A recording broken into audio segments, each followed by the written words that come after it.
இரவு ஜெபம். கர்த்தருக்கு ஸ்தோத்திரம். ஆதியாகமம் 28வது அதிகாரம் 15வது வசனம்.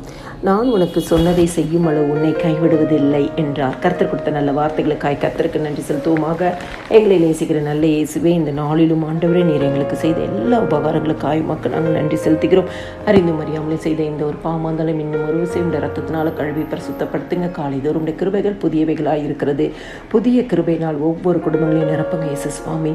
கிறிஸ்துக்குள் பிரியமானவர்களே, ஆண்டவர் சொல்கிறார், நான் உனக்கு சொன்னதை செய்யும் அளவு உன்னை கைவிடுவது இல்லை என்று சொல்லி கர்த்தர் நமக்கு வாக்கு தத்துவங்களை தந்திருக்கிறார். வாக்கு தத்துவம் அது ஜீவனாய் இருக்கிறது. அந்த ஜீவன் நமக்குள்ளாய் இறங்கும், நம் வாழ்க்கைக்குள்ளாய் இறங்கும். நம்மளுடைய வாழ்க்கையில எந்த சூழ்நிலையில ஆண்டவர் அந்த வார்த்தையை தந்தாரோ அந்த வார்த்தையின்படியே நம்மையும் நம் குடும்பத்தையும் ஆசீர்வதிப்பார். என்னாகமும் 23வது அதிகாரம் 19வது வசனம் சொல்லுகிறது, பொய் சொல்ல தேவன் ஒரு மனிதன் அல்ல, மனமாற அவர் ஒரு மனுபுத்திரனும் அல்ல. அவர் சொல்லியும் செய்யாதிருப்பாரோ, அவர் வசனத்தும் நிறைவேற்றாதிருப்பாரோ.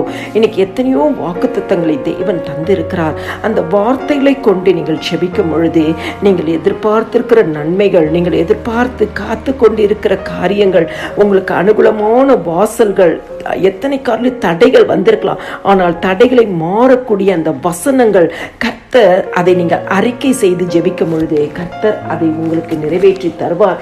ஆண்டவர் சொல்கிறார், நான் உனக்கு சொன்னதை செய்யும் அளவு உன்னை கைவிடுவது இல்லை என்று சொல்லி ஆண்டவராகிய தேவன் வாக்கு பண்ணியிருக்கிறார். கிறிஸ்துக்குள் பிரியமானவர்களே, யோசுவா 1வது அதிகாரம் 5வது வசனம் பின்பகுதியில், நான் உன்னை விட்டு விலகுவதும் இல்லை உன்னை கைவிடுவதும் இல்லைன்னு சொல்லியிருக்கிறாரு. ஆண்டவர் கைவிடுகிற தேவன் இல்லை. உங்களுக்கு என்ன வாக்கு பண்ணினாரோ அந்த வாக்கு தத்தத்தை, அவர் கொடுத்த வாக்கு தத்தத்தை, அவர் உங்களுக்கு சொன்ன வாக்கு தத்தத்தை, உங்களுக்கு சூழ்நிலைக்கு நீங்கள் ஏற்ற நேரத்தில் உங்களுக்கு சொன்ன வாக்கு தத்தத்தை ஆண்டவராகிய தேவன், ஆண்டவராகிய இயேசு கிறிஸ்து, ஆண்டவராகிய பரிசுத்த ஆவியானவர் உங்களுக்கு நிறைவேற்றி தர அவர்கள் உண்மையும் நீதியும் சத்தியம் உள்ள தேவனாயிருக்கிறார்கள்.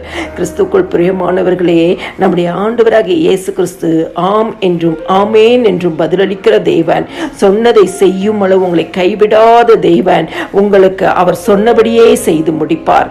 எல்லா துதியும் கனமும் மகிமையும் ஸ்தோத்திரமும் என் ஆண்டவராகிய இயேசு கிறிஸ்து ஒருவருக்கே செலுத்துகிறேன். ஆமேன்.